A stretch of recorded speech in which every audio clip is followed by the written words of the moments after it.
আমাদেরকে ভালোবাসে আল্লাহ, সেজন্য সূরা ফাতিহার সাথে বন্ধুত্ব কর। কেন? কারণ আমার যেই আমল, এই আমলে আল্লাহ রাজি হওয়ার মতো নয়। আপনার যে আমল, এই আমলে মালিক রাজি হওয়ার মতো নয়। আল্লাহ যদি লিখে দেয় জাহান্নাম, কিছু করার আছে? আল্লাহ বলছে আলাইসাল্লাহু বিআহকামিল হাকিমিন, আমার মতো হাকামুল হাকিমিন আর কাউরে খুঁজি পাবা?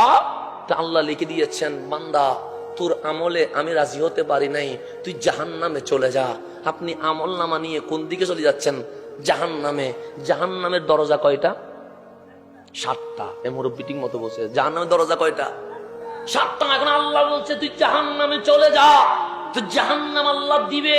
কিন্তু কোরআনের প্রথম সূরা ফাতিহা দিলেন 7 আয়াত, বললেন বন্ধুত্ব কর। ফজরে, জোহরে, আসরে, মাগরিবে, এশায়, তাহাজ্জুদে, জিয়ারতে, জিকিরে সূরা ফাতিহাকে লাগায় রাখ। কেন? আয়াত কয়টা? আমরা বললাম 7টা। কোরআন কি হাঁটে? আমরা বললাম হাঁটতে তো দেখি নাই। কোরআন কি দৌড়ে? দৌড়তে তো দেখি নাই। ওই যে রেখে দিয়েছি উপরে, এখনো তো উপরে রাখা আছে। আল্লাহ বলে দুনিয়াতে যে কোরআন হাঁটে নাই, দৌড়ে নাই, কাল হাসরের ময়দানে তোর ক্ষমতা যখন থাকবে না, 7 আয়াত জাহান্নামের 7 দরজায় দাঁড়িয়ে আমাকে আপনাকে ব্যারিকেড দিয়ে বলবে, মালিক কি করেছো? মালিক বলে বিচার করেছি। কি বিচার করেছো? যে বান্দারে জাহান্নামে পাঠিয়ে দিয়েছি। 7 আয়াত বলবে, মালিক তার জাহান্নামে আমরা যেতে দিব না। আল্লাহ বলে কেন যেতে দিব না? যে দুনিয়াতে সে আমাকে বেশি বেশি পাঠ করেছিল, সেই জন্য জাহান্নামের দরজায় আমি বন্ধ হয়ে তোমার দরবারে সুপারিশ করেছি, বান্দারে জান্নাত দিয়ে দাও। মালিক বলে সূরা ফাতিহা সুপারিশ করতে দেরি, আমি মালিক তোরে মাফ করে জান্নাতি বানায়া দিব। কোরআনের পাওয়ার আছে না নাই? আছে না নাই? আছে। তাহলে আল্লাহ আয়াত সাজাইছেন, এখানেও হিকমত আছে। কেন 7 আয়াত দিয়েছেন? এখানেও কি আছে? তো আমি আলিফ লাম মিমের কথা বলছিলাম। আলিফ লাম মিম না বুঝে বসছি। আল্লাহ বলে এতেও কি আছে? সওয়াব আছে। কোরআন শরীফ পড়তে পারেন না, তাকায়া বললেন আমার আল্লাহর কালাম, এতেও কি আছে? সওয়াব আছে। কিছু বুঝতেছেন না, সোমা দিয়ে সুকে মুখে লাগায় বুকে লাগান, এতেও কি আছে? সওয়াব আছে। কেন? কালামটা কার? আল্লাহর। এটা একটা দাম আছে না নাই? আছে। তা আলিফ লাম মিমের কথা বলতে গিয়ে বলছিলাম আমি বুঝি নাই, আপনিও বুঝেন নাই। তো কোরআন দিছে কেন? বুঝার জন্য। কোরআন কি না বুঝার জন্য দিছে? যদি না বুঝার জন্য হলে গরু ছাগলেও তো কোরআন পড়তে পারত। কিন্তু আল্লাহ বলছে না না, গরু ছাগল করে তুই পড়বি কেন? ইকরা, পড়ার জন্য আমি আল্লাহ তোকে বাছাই করেছি।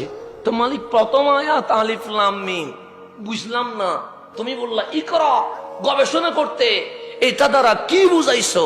তো যখন আপনি শানে নুজুলে যাবেন, আয়াত নাজিলের প্রেক্ষাপটের ঘটনায় যাবেন, তখন দেখবেন এই আয়াত যখন নাজিল হয়েছে, জিবরিল আমিন বলছেন ইয়া রাসূলুল্লাহ, ক্বালাল্লাহু জাল্লা জালাল, আল্লাহ ঘোষণা করছে আলিফ।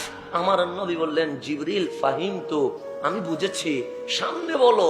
সে লাম, সে বুঝেছি। সামনে বলো। সে মিম, বুঝেছি। সামনে বলো। এখন জিবরিল বলছে যালিকাল কিতাবু লা রাইবা ফিহি হুদাল লিল মুত্তাকিন। আমার নবী চুপ করে আছে। জিবরিল বলে আল্লাযীনা ইউমিনুনা বিল গায়বি ওয়া ইউকিমুনাস সালাহ। আমার নবী চুপ করে আছে। ওয়া মিম্মা রাযাকনাহুম ইউনফিকুন। আমার নবী চুপ করে আছে। এভাবে জিবরিল বলতেই আছে, কামলিওয়ালা চুপ হয়ে আছে।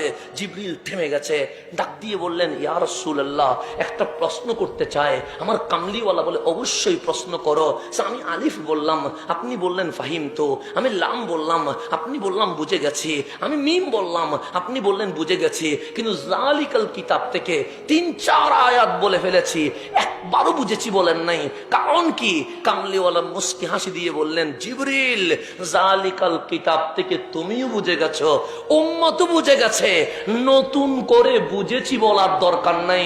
কিন্তু আলিফ লাম মিমে যদি চুপ থাকতাম, তুমি জিবরিল মনে করতা জিবরিল যেটা বুঝে না, হয়তো নবীও সেটা বুঝে না।